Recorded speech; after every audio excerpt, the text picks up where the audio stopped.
My name is Fon Quinter. This is Prime Flash coming to you live from our studios here in Douala, Cameroon's economic capital. Let's begin today's edition of Prime Flash in the West region and in Fumbot, known division of the region, where a gang of 5 suspected human bone traffickers has been arrested in that part of the country. They were picked up by elements of the Fumbot Gendarmerie Brigade and presented to the public. The boys reportedly exhumed the heads and hands of a lady from a cemetery in Hausa quarters in Bafoussam and were caught following investigations. Now, fake drugs worth over 136 million francs have been destroyed by law enforcement officials and elements of customs in the town of Betwa, East region of Cameroon. The consignment consisting of drugs, syringes, compressors, and lots more were seized and destroyed August 29 in the presence of local administrative and medical personnel. On our feature page, Dolly Ngondi caught up with a female motorbike rider in the city of Douala who is determined in breaking all societal norms. The lady says she has been in the sector for a while and she enjoys every part of it. Her report. Bike riding is predominantly considered a man's thing in an African context, as hardly would you walk around finding women riding motorcycles on the highway, more so for commercial purposes. But what hits the eyes than the mind's imagination is the story of this lady, commonly called Mama, who is breaking odds, all in a bid to make ends meet just from commercial bike riding. Her story. I love bike riding, my dear. Truly, you know times are hard in the country. And this is how we struggle to feed our kids and to be able to sponsor them through school. The cost of living in Douala is quite expensive. Even to pay your rent, it's not easy. Although new along this stretch of road, Mama says she had been plying the Lendi-Bangé stretch of road, which turns out to be more complicated and thus sees no highway challenging for her. I'm new here, coming from the Lendi highway, a stretch that no other woman dares but me, because there are so many hills there. The road is bad, and when it rains, it gets more dangerous, but I still strive as much as I can to scale through. Now, on the question of gender bias and other related challenges, she says men, on the other hand, have turned to embrace her bravery as a woman delving into what's considered a man's world. No, the men are very much impressed by what I do, though I'm new here, but they are very welcoming and also supportive. Meanwhile, this iron lady would now have a word or two for her gender type. I am a single mother, and so I'm calling on all fellow women to be self-employed and not go on relying on men, because men will end up seeing you as a liability. So be self-employed as a lady. Away from her, we now talk with her passengers to confirm the level of trust. It's a good thing seeing a woman driving a bike, because I've been with her once. I saw the way she was driving. Indeed, she inspires me as a woman. When I saw her, I preferred her ride over the men, though it's my first time of seeing her here, but I'm moved by her courage. Indeed, she inspires me a lot.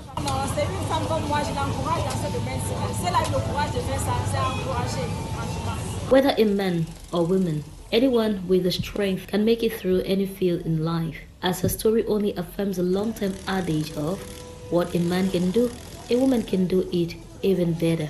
Feel inspired.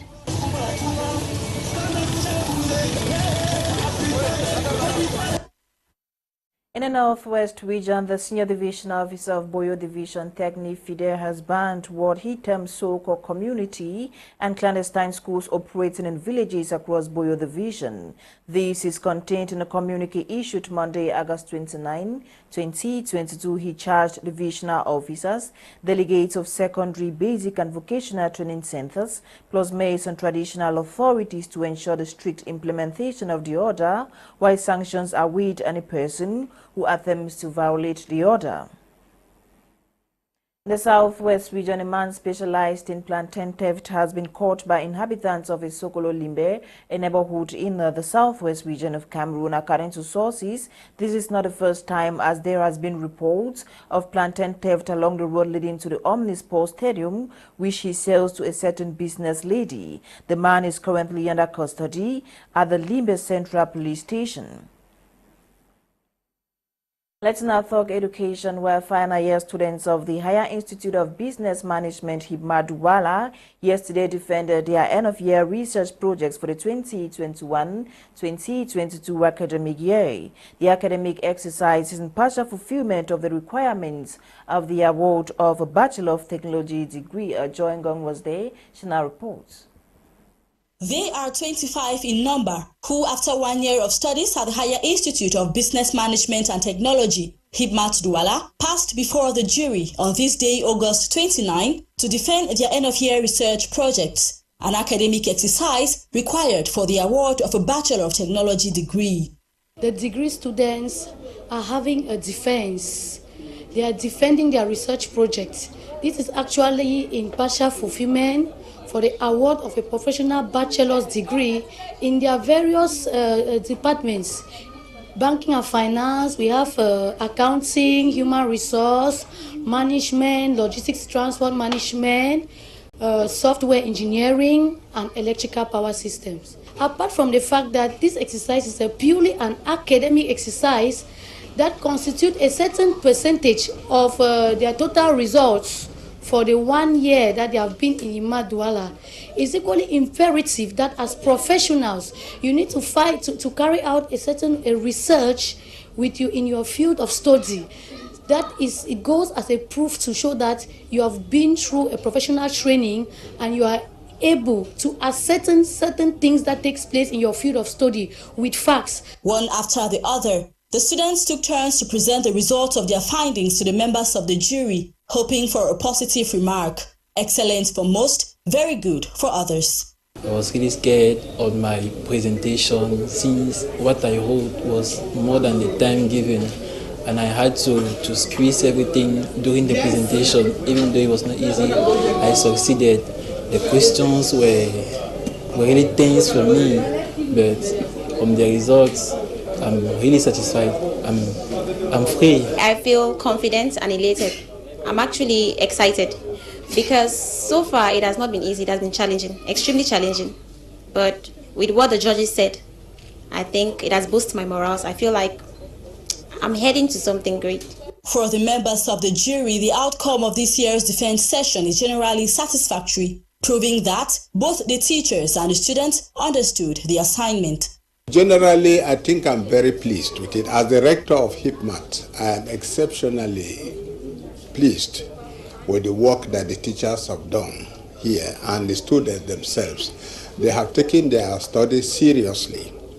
And during this defense, they have expressed themselves eloquently. They have shown that they wrote the work was not written for them.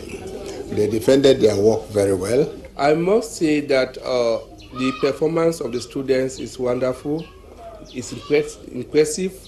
We've tested them. Of course, when we come for a defense as such, we test the students on their know-how on the subject and the applicability of the style, the methodology.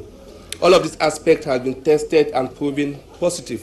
Their response to questions and their understanding of the subject matter is commendable. The administration of the Higher Institute of Business Management and Technology, Douala, believes that with the intelligence showcased by the students during the defense session, they are well equipped with the right tools for the job market. On to health, Bokengo Wadi dwells on mental health disorder and how it may affect a student's energy and a concentration, thereby hindering academic performance. Her report. Associated with low grades, points and average, mental health is said to play a negative role in a child's academic performance or achievement, given the fact that the health issue is not just the absence of a disease or illness in one's body. Mental health has to do with your psychological, emotional, and social well-being.